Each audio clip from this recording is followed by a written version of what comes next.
Hey babies, what's going on?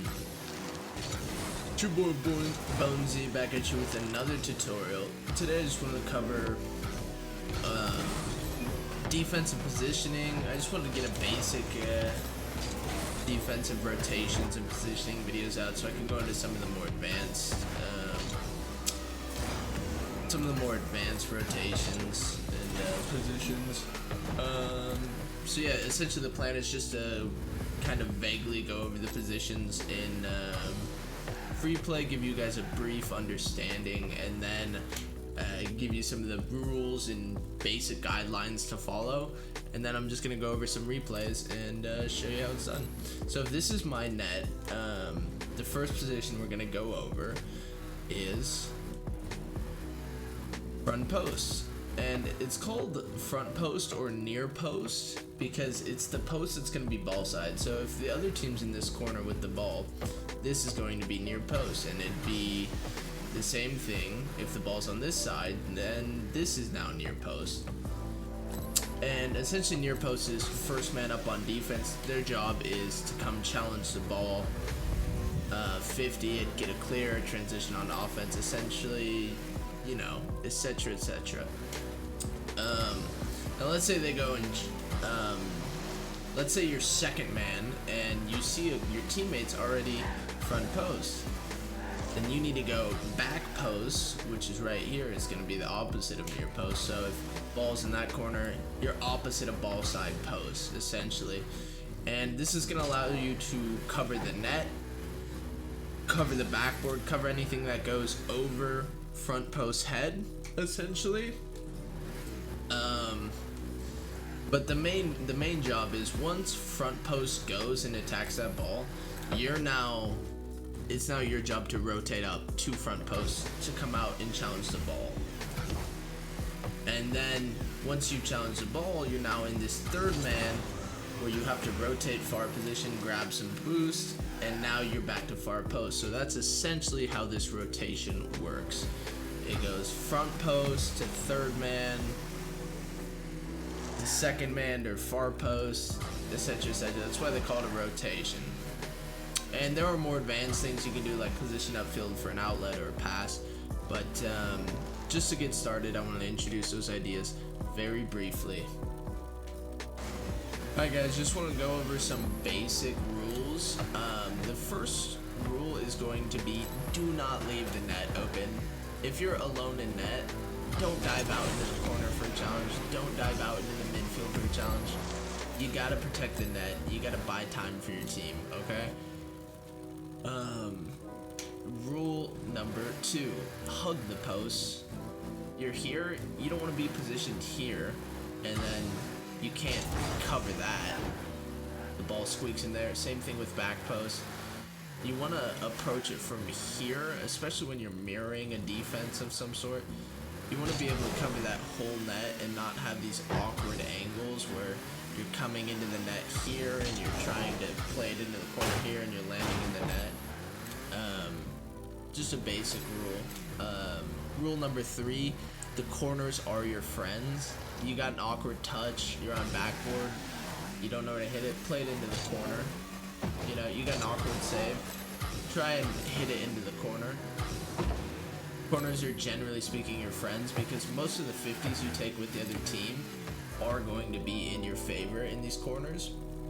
That's why you shouldn't be taking these 50s and ones like ever, because, you know, ball either pinches that way into their half, it'll pinch off the backboard into their half, it'll hit your own backboard and go into their half, or, you know, at best it bounces center or it rolls up backboard. You know, not too dangerous. Corners are your friends. 1, 2, 3, 4. Okay, rule 5, don't let it hit the backboard. Just as a general speaking rule, once you get to a level where people can start consistently hitting double taps, you're gonna have a lot more trouble reading these, because let's say you're in net playing goalie, right? You're far post, and the ball is going to come off your backboard. It's a lot harder to get this read and try and get up on the backboard and block a shot than it is to get the backboard read from here, where you can clearly see where the ball's coming. So don't let it hit your backboard as a general rule. And my rule number 6, my most important rule, is keep momentum, or position in a spot that will allow you momentum. So if you're far post and you maybe see a shot coming, build up a little momentum and get a nice power clear into the corner. Don't be getting weak clears. You'll get trapped in defense that way, and they'll start to boost starve you. You gotta keep your momentum up. You gotta keep these hits strong. Rule 3 was the corners of your friends, play it safe, but it's a lot safer to clear it into the other team's half. This may also mean positioning deep in net for a clear. Ball's in that corner, you're waiting, and now you can get a lot of momentum on the clear and bang it into the other team's half.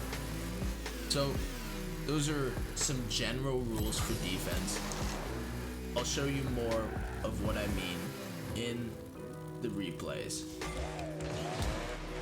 Alright, so into the first match here. We're gonna pause it here. So that's me, Bonesy, coming in there. Icon's gonna take the challenge as first man. That means Coleslaw is second man.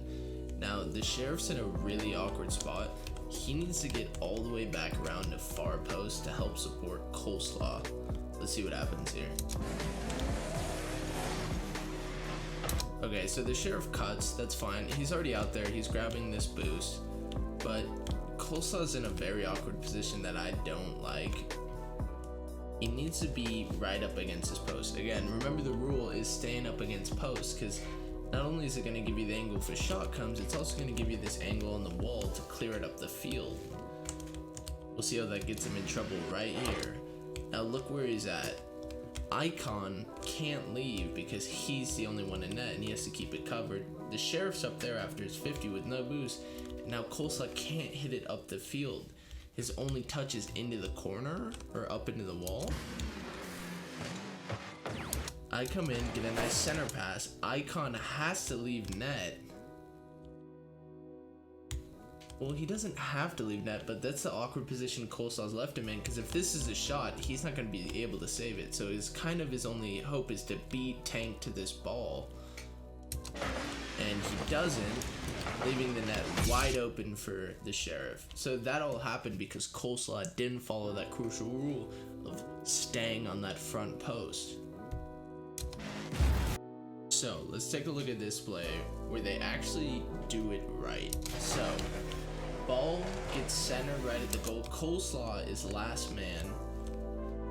He's the only man. Sheriff and Icon are rotating back. Now he's gonna do a good job of playing it to the corner. It's a little bit dangerous, but he got it out there wide enough to where a shot's not really gonna happen. Now, let's look at what happens here. So Sheriff dives in, probably should have just rotated, but it's okay, got a challenge, made it awkward. Icon doesn't rotate far post, but it looks like Coleslaw has a free touch here, so it's not gonna be too bad. Sheriff goes up for boost as third man, which is a big mistake. He should be grabbing pads, but there's nobody here to challenge him and really make him pay. So, what happens here? Let's take a look. J-Mac challenges, and again, where's the Sheriff at? The Sheriff is all the way back here because he grabbed that mid boost. And now, if J-Mac beats him, this is pretty much a goal because Tank is here. This is very bad, leaving the net open. Hopefully Icon can pull it off. And we see he does. He gets a decent touch, but if Tank's positioned better here, that could be a goal.